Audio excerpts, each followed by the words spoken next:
नमस्कार, मैं अनुपम आलोक और आप देख रहे हैं अनुपम ज्ञान।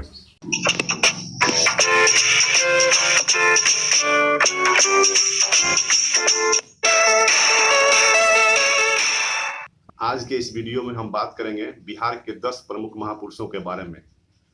ये महापुरुष हैं जननायक कर्पूरी ठाकुर, बाबू जगजीवन राम, श्री अनुग्रह नारायण सिंह, डॉक्टर सच्चिदानंद सिन्हा, अब्दुल गफूर, रामलखन सिंह यादव, मौलाना मजरूल हक, महान गणितज्ञ एवं वैज्ञानिक वशिष्ठ नारायण सिंह, राजकुमार शुक्ल तथा ललित नारायण मिश्र इत्यादि। तो मेरे वीडियो में अंत तक बने रहे। और हाँ, आपसे आग्रह है कि अभी तक मेरे चैनल अनुपम ज्ञान को सब्सक्राइब नहीं किए हो तो कृपया सब्सक्राइब कर बेल आइकन का बटन दबा दें। तो चलिए शुरू करते हैं बिहार के 10 प्रमुख महापुरुष के बारे में। Number 10, doctor Anugrah Narayan Singh. Doctor Anugrah Narayan Singh एक भारतीय राजनेता और बिहार के प्रथम उप मुख्यमंत्री सह वित्त मंत्री थे। अनुग्रह बाबू भारत के स्वतंत्रता सेनानी, शिक्षक तथा राजनीतिज्ञ रहे हैं। उन्होंने महात्मा गांधी एवं डॉक्टर राजेंद्र प्रसाद के साथ चंपारण आंदोलन में भी महत्वपूर्ण भूमिका निभाई। अनुग्रह बाबू का जन्म औरंगाबाद जिले के पोईअवा नामक ग्राम में 18 जून 1887 को हुआ था। उनके पिता ठाकुर विश्वेश्वर दयाल सिंह एक वीर पुरुष थे। अनुग्रह नारायण बाबू के नाम पर पटना में एक प्रसिद्ध महाविद्यालय AM कॉलेज है जो बोरिंग रोड में स्थित है। अनुग्रह बाबू को बिहार विभूति भी कहा जाता है। ऐसे महान सपूत का निधन 5 जुलाई 1957 को हो गई। नंबर 9, डॉक्टर सच्चिदानंद सिन्हा।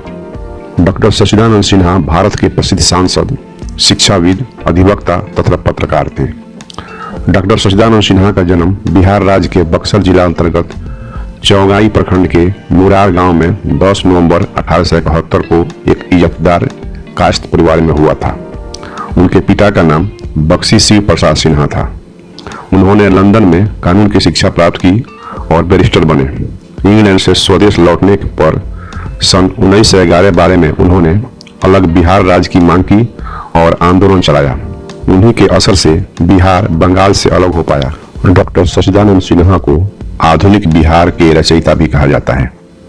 डॉक्टर सच्चिदानंद सिन्हा के नाम पर पटना के बुद्धा मार्ग में सिन्हा लाइब्रेरी है, जहां बहुत से छात्र तथा पाठक मुफ्त में शिक्षा ग्रहण करते हैं। डॉक्टर सच्चिदानंद सिन्हा की मृत्यु 6 मार्च 1950 को 78 वर्ष की उम्र में हो गई। नंबर 8, बाबू जगजीवन राम। बाबू जगजीवन राम एक भारतीय राजनीतिज्ञ तथा भारत के प्रथम दलित उप प्रधानमंत्री एवं राजनेता थे। बाबू जगजीवन राम को बाबूजी भी कहा जाता है। बाबू जगजीवन राम का जन्म भोजपुर जिला अंतर्गत चांदवा गांव में 5 अप्रैल 1908 को हुआ था। उनके पिता का नाम शोभा राम था। बाबू जगजीवन राम भारत सरकार में उप प्रधानमंत्री के साथ साथ श्रम मंत्री, रेल मंत्री, कृषि मंत्री तथा रक्षा मंत्री जैसे पदों को भी सुशोभित किया। बाबू जगजीवन राम की बेटी का नाम मीरा कुमार है, जो भारत की प्रथम महिला लोकसभा अध्यक्ष रह चुकी है। बाबू जगजीवन राम सासाराम लोकसभा सीट से 8 बार सांसद चुने गए। वे 1952 से 1984 तक लगातार सांसद रहे। अब उनकी बेटी मीरा कुमार यहां से सांसद बनकर जाती है। बाबू जगजीवन राम की मृत्यु 6 जुलाई 1986 को हो गई। उनकी समाधि समता स्थल दिल्ली में अवस्थित है। बाबू जगजीवन राम को दलित वर्ग के मसीहा के रूप में याद किया जाता है। नंबर 7, श्री ललित नारायण मिश्र। ललित नारायण मिश्र बिहार ही नहीं बल्कि भारत के एक जुझारू एवं प्रतिष्ठित राजनेता, विद्वान एवं शिक्षा शास्त्री थे। वे पिछले बिहार को राष्ट्रीय मुख्यधारा के समक्ष लाने के लिए सदा कटिबद्ध रहे। ललित नारायण मिश्र का जन्म 2 फरवरी 1923 को सहरसा बिहार में हुआ था। उन्होंने अपनी कर्मभूमि मिथिलांचल को राष्ट्रीय पहचान बनाने के लिए पूरी तन्मयता से प्रयास किया। ललित नारायण बाबू भारत के रेल मंत्री भी बने। उनके लोकप्रियता को देखकर बहुत से राजनेताओं की चिंता बढ़ गई थी। वे प्रधानमंत्री के दावेदार भी हो गए थे। फलतः 3 जनवरी 1975 को बम विस्फोट में उनकी मृत्यु हो गई। ललित बाबू के नाम पर दरभंगा में एक विश्वविद्यालय का नाम ललित नारायण मिथिला विश्वविद्यालय दरभंगा रखा गया है। नंबर 6, राजकुमार शुक्ल। राजकुमार शुक्ल भारत के स्वतंत्रता संग्राम के एक महान सेनानी थे। इनका जन्म 23 अगस्त 1875 को मुरली भराहवा गांव में हुआ था, जो पश्चिम चंपारण जिले में आता है। राजकुमार शुक्ल सीधे साधे लेकिन जिद्दी इंसान थे। वे एक बार मन में जो ठान लेते उसे पूरा कर कर ही दम लेते थे। वे अंग्रेजों द्वारा किसानों के शोषण तथा तिनकठिया नील खेती का पुरजोर विरोध किया।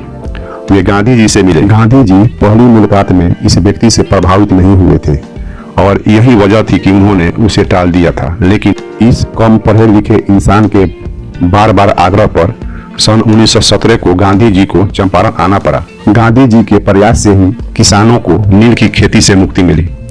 राजकुमार शुक्ल के कारण ही गांधी जी को भी बिहार में अपार जन सहयोग मिला।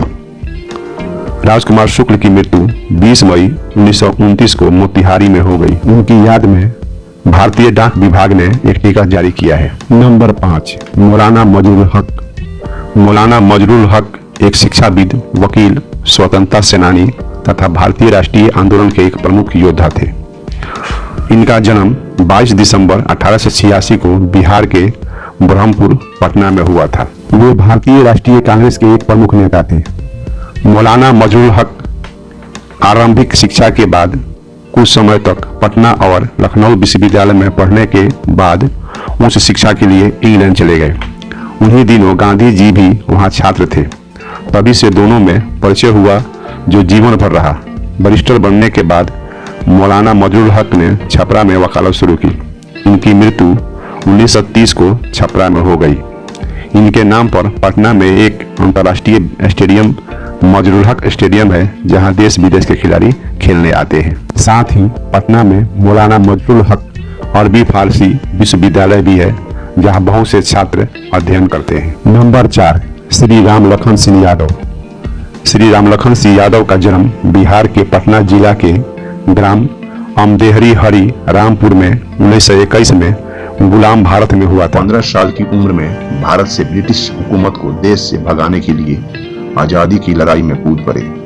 रामलखन सिंह यादव आजादी के दौरान अंग्रेजों को खूब छकाया। बिहार में यादवों के सबसे ताकतवर नेता के रूप में रामलखन सिंह यादव को माना जाता है।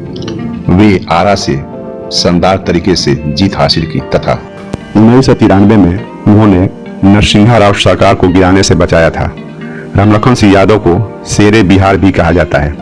इनकी मृत्यु 2006 को दिल्ली में हो गई। इनके नाम पर कई महाविद्यालय स्थापित हैं। नंबर 3, अब्दुल गफूर।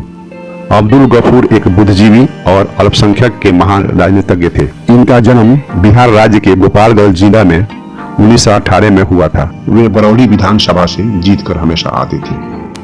आजादी के बाद से बिहार में कई मुख्यमंत्री बने, लेकिन आपको जानकर हैरत होगी कि आजादी के बाद से अब तक बिहार में सिर्फ एक ही मुस्लिम सीएम बने हैं। इनका नाम अब्दुल गफूर है।